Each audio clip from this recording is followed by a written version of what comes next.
We are heading into a new year. We are heading into 2025. I cannot believe that we're here. 2024 just zoomed by. They always seem to go fast, but 2024 in particular seemed to go fast. Everybody seems to be saying that too. So maybe we all, are just sleeping more or something. So time just goes by faster. I don't know. But as we get into 2025, I wanted to come out with 5 creative money moves that you could do to get financially fit for 2025. And financially fit means either you're fit already and you just want to push it forward, or you are starting brand new and saying, look at, my resolution is to do better in 2025 in terms of my finances. Now, one of the number one resolutions I hear every single year is I'm going to get my financial situation in order. That, along with going to the gym, working out, losing weight, those are kind of the 2 big ones. And January rolls around, I always get a lot of calls of people who have this resolution. And by March, I hate to say it, most of them have fallen off the face of the earth. So don't let that be you, because same with your health, but in terms of your finances, this is what makes or breaks if you are having a wonderful life. If you are, not to quote a Christmas movie, but it's a wonderful life.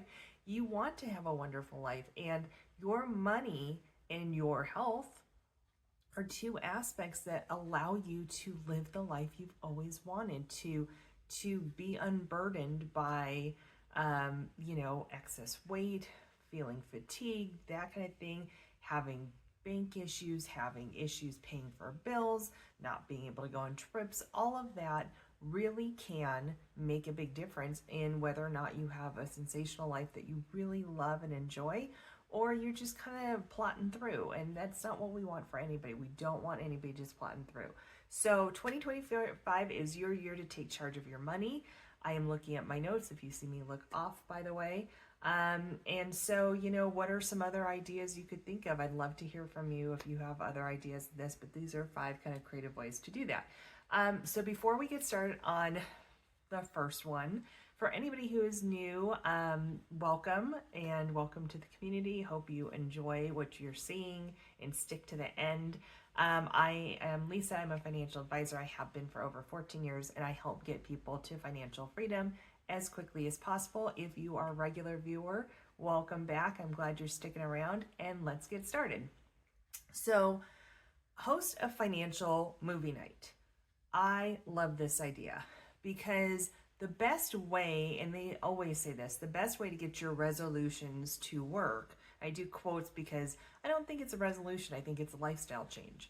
But the best way to get this change impacting what you really want it to impact, you need to surround yourself with a supportive system. And if you host a financial movie night, that could be it, and Netflix in particular, I don't know if these are really movies, but Netflix in particular has a lot of these money shows essentially that help you learn how to budget, help you learn to invest, not giving you, but just kind of getting you on track. And so you could say, we're going to watch, ABC show, on Friday nights for the first month of the year or something like that. Have your friends over, grab a bottle of wine, or if you're not a wine drinker, whatever your drink of choice is, maybe it's just water, which is totally fine. And, really start looking with these movies that are out there.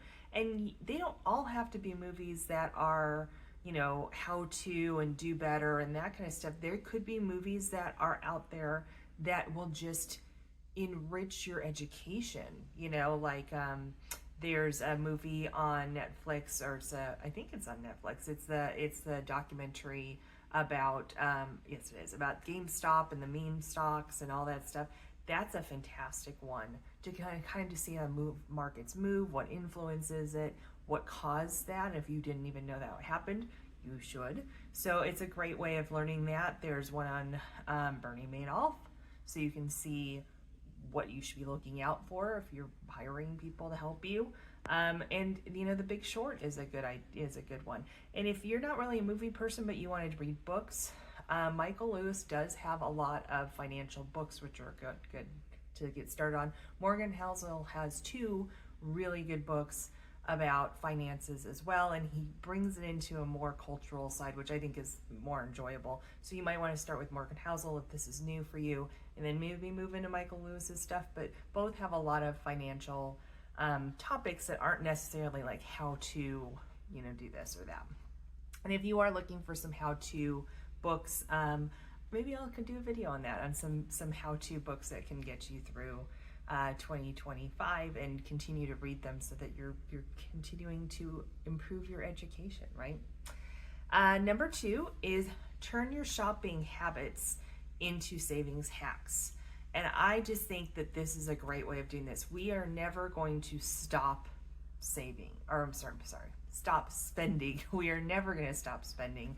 Does that mean that you can't curb excessive spending? Of course you can curb excessive spending, but we are just never not going to spend something. So, I have always told people, I'm never going to tell you not to go buy your $5 latte. Is it $5 anymore? It's probably like $8, $9. Did a video on a latte. I probably said the same thing, but I don't buy lattes very often. But let's say you go and buy your $5 latte. Use that and say, whatever I spend, I'm going to save as well. So spend $5, save $5. You could do something like that and have a challenge like that and just write down what you spend during the day, and then make sure you can have a jar if you actually carry cash. Nobody carries cash hardly anymore. Or you could always do, just move it over every week, move over your savings to equal the amount that you spent. That's a great kind of challenge to yourself, gamifying your spending.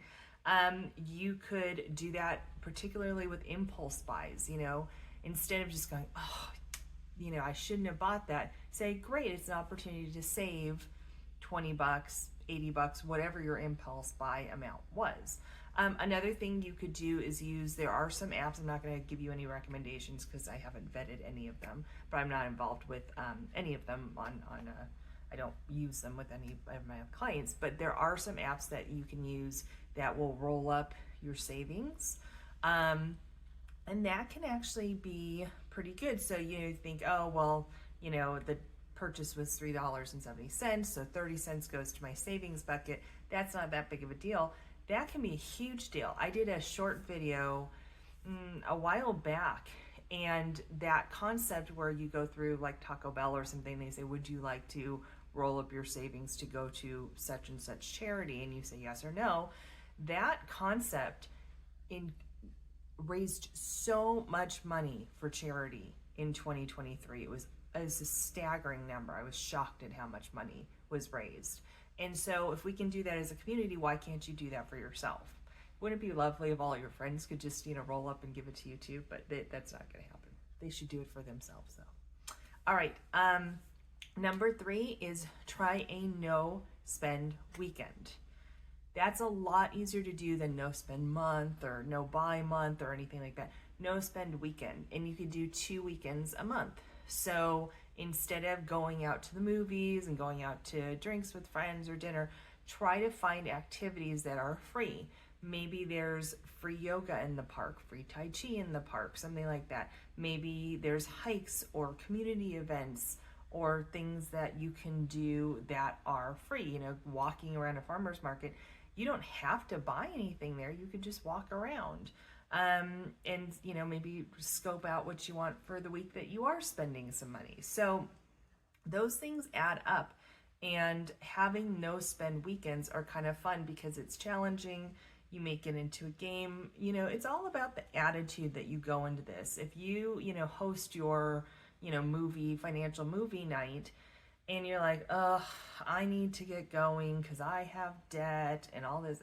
It's, that's not fun for anybody. Nobody's going to come again because they're going to be like, I don't want to spend my Friday like this. But if you make things fun for yourself, like, yay, we're going to do a no spend weekend, that is kind of fun. And it's a challenge. And like I said, do it, twice a month. And gosh, you will probably spend a lot less money. And find things that you didn't even realize you enjoyed that doesn't cost any money for you. So, you could do it with a friend and do an accountability thing or something. Okay, number 4 is flipping your closet. So I am guilty of this too. I have way too many clothes, way too much stuff. As women, we tend to like clothes. I mean, not all women, of course, but I like clothes too. And so, there are all those apps out there that you can use, Poshmark and ThreadUp, and you've got your local thrift stores, you've got all this stuff. Use that time, go through your closet and turn it into some cash, and use that to start to your emergency fund if you don't have one, or put it into savings, or put it into investments, or whatever that is that you need to do as your first step. It's a great way to refresh your clothes. If you aren't using it to make money, you could always I've heard of friends getting together and doing like a clothing swap. I've heard of makeup swaps before, although that's a little bit more, you've got to think about hygiene and stuff, but clothing swaps, book swaps. I'm doing that with my book club this month. We're wrapping a book up that we no longer need, that is used by us, and we're going to provide it to somebody else, and that's our gift exchange. I think that's a cute idea, and I don't have to go and buy a book. I have to buy enough books for the book club. Some of them good, some of them I want my $14 back, but that's okay. And so those kind of ideas are a great way of feeling like you're shopping, but you're actually not spending any extra money. That's another way you could think of it. Or you could take that and make it into money by using one of those apps, or selling it to a thrift store. I don't know, do they pay at thrift stores? They used to not. When I did that, they didn't. So I don't know if that's the right way, but there's plenty of ways to research how to make money from your clothes if you wanted to. Or old bags. I have old purses that I, sit there forever, and I work from home. Like, where am I going with a fancy purse? So anyhow. Okay, and number 5 is set up a 2-minute money rule. Now, you've heard me talk about this a lot if you have watched before, but I am a big believer in looking at your accounts regularly to see what you are doing. And this is a great way of doing it. Every day you're going to spend 2 minutes. 2 minutes. That's it. 2 minutes reviewing your accounts and transactions. That way you're not overwhelmed by a bunch of information. If you do it once a week, you don't tend to be as overwhelmed, but it could be overwhelming, right? And it's simple, it's effective. You do it as check-in. You just make sure everything looks right. You go, or it's a great way if you're doing that, challenge of you're going to save as much as you spend. You could always use that time to write down what you spent and what came through, and say, okay, well, I'm going to transfer that over to my bank account. That could be your 2 minutes that you're using. So I think it's simple, and it's so effective because it just gets you in that mindset that you are in control of your money. And there's nothing better than that feeling. So, which tip are you going to try first? What is the first thing that you want to do? As always, don't just start all of them, right? If they all sound good to you and you're like, this is what I'm going to do, don't go through your closet and host the movie night and then start reading a book and then you're going to don't do that. Just start with one and add up to it. Atomic Habits is a great book that a lot of us have read before. And he always James Clear talks about, starting slow. So he talks about, if you want to do yoga, maybe the first thing you do is you get a mat, and you have your mat. And then the next day you lay your mat out and you do that for a couple of days. He talks about if you want to go to the gym and you haven't gone to the gym before, or you kind of slumped on it, which a lot of people do, maybe you just drive to the gym. And you do that for 3 days, and then maybe you walk in. It's slow process gets us to build up. And eventually you're going to be doing 15 minutes of yoga every day. I did that. I didn't do it as slowly as he said, but that's what I ended up doing I committed to 5 minutes of yoga every day, and I still do it. I love my stretching. I love my yoga. I do eccentrics too, which, gosh, that's so helpful in the back.